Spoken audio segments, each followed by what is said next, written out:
Hello, hello. I'm here to talk to you today about what to do when you are triggered. If you don't know what being triggered is, it's usually when you have a moment of unexpected stress, anxiety, fear, worry, insecurity that just crops up and pops up in a moment when you're usually feeling perfectly fine and at ease. And there's a spectrum, of course, for ways in which we're triggered and how triggers manifest.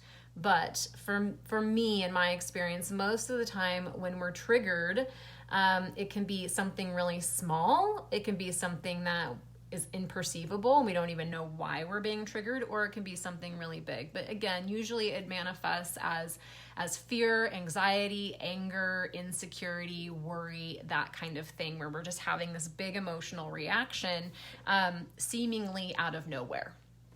You were triggered somehow. I had a moment like this the other day where my insecurity was triggered like big time, and it was just walking around my neighborhood. I was just feeling really triggered. There were a lot of people out walking that day, and I don't know if it was just that there were so many. I don't know. I was triggered, right? And my first response with myself when I felt this trigger was, or when I started feeling insecure in this moment and noticing that I was feeling insecure, my first internal response was, I shouldn't feel insecure. I shouldn't feel insecure. So I was judging myself for having this very human experience. So to have triggers is to be having a human experience. And the reason judgment came into that experience is because at some point along the way in my life, I have likely told myself that it's not okay to have an experience of insecurity. It's not okay to experience insecurity, or it's not okay to even be triggered, right? And to not feel okay. And so the reason I'm judging myself is because at some point I set up this expectation that I should never feel insecure. I should always just be perfectly at ease and in myself and in my body and in my experience at all times with happy blah, blah, blah, right? So now I'm judging myself. Jessica, you shouldn't feel insecure.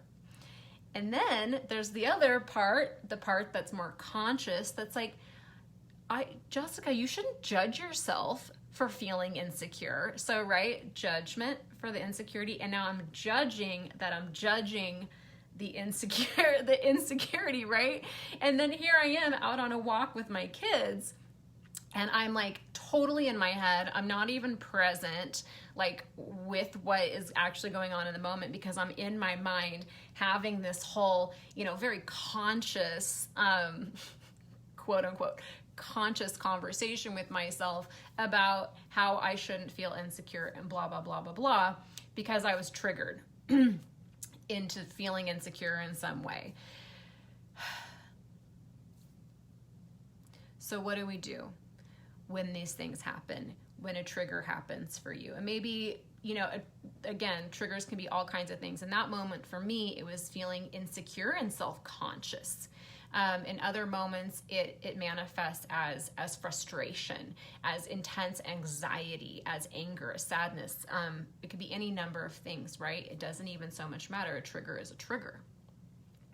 And it's not bad that we have triggers. So one of the number one ways to first manage your triggers is to have a conversation with yourself and give yourself permission to have the human experience of being triggered.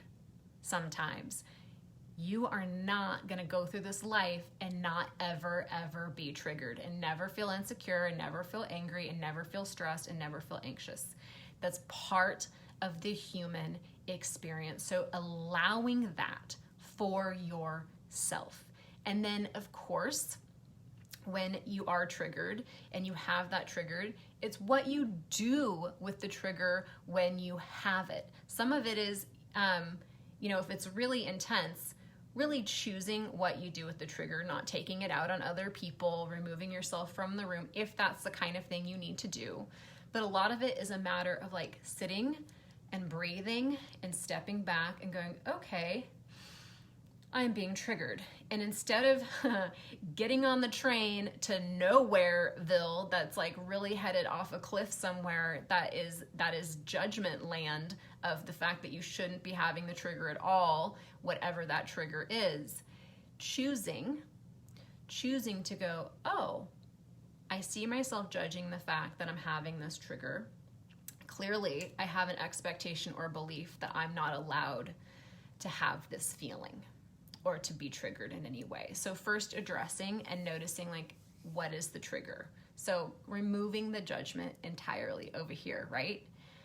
And next, why am I triggered? What is going on with me? Why am I insecure? So I realized for me, my insecurity and feeling self-conscious walking out in my neighborhood on a Sunday afternoon. I live in a really nice, beautiful neighborhood, and there were a lot of people out that day walking around, and I was hit by a feeling that I didn't belong here. That was where my insecurity was coming from. That all these neighbors who are rich doctors and lawyers and so successful and professionals, where here I am, a single mom, self-employed, doing woo-woo work as a coach and meditation teacher, and I do well financially. I'm allowed to be here, right? I live here. I can afford this neighborhood. I'm here, and I was feeling insecure, like I don't belong here. Like they're gonna look at me and think, whatever, who is that chick in her combat boots and her whatever, right? And so that is the part that really needs to be tended to. Instead of getting on the judgment train and going down judgmentville and making yourself feel smaller and worse, it is actually looking at what is underneath the trigger. And for me, what was underneath that was a moment of forgetting that I am valuable and I am worthy of living here and of having all of this beauty that I have, that I belong here. I belong here. This is my neighborhood. I get to walk this neighborhood as myself without fear of judgment, right? So connecting with that and speaking to the part of me that felt insecure and just going, oh, sweetheart, I'm so sorry you feel insecure. The same way, like I would never, if my kids come to me and they're like, oh, I'm feeling really scared and I'm feeling kind of like self-conscious and blah, blah, blah. I would never be like, stop that. You should never feel insecure. You should never feel scared. I would never say that, right? Because I love them. So offering that same thing to ourselves is so, so, so wildly important. So when you understand that expectation and judgments go hand in hand, you don't have to personalize it. It's not that you are the trigger. It's that you are a human being having a human experience. You are experiencing a trigger as a human being. And you can go, interesting. What is going on there?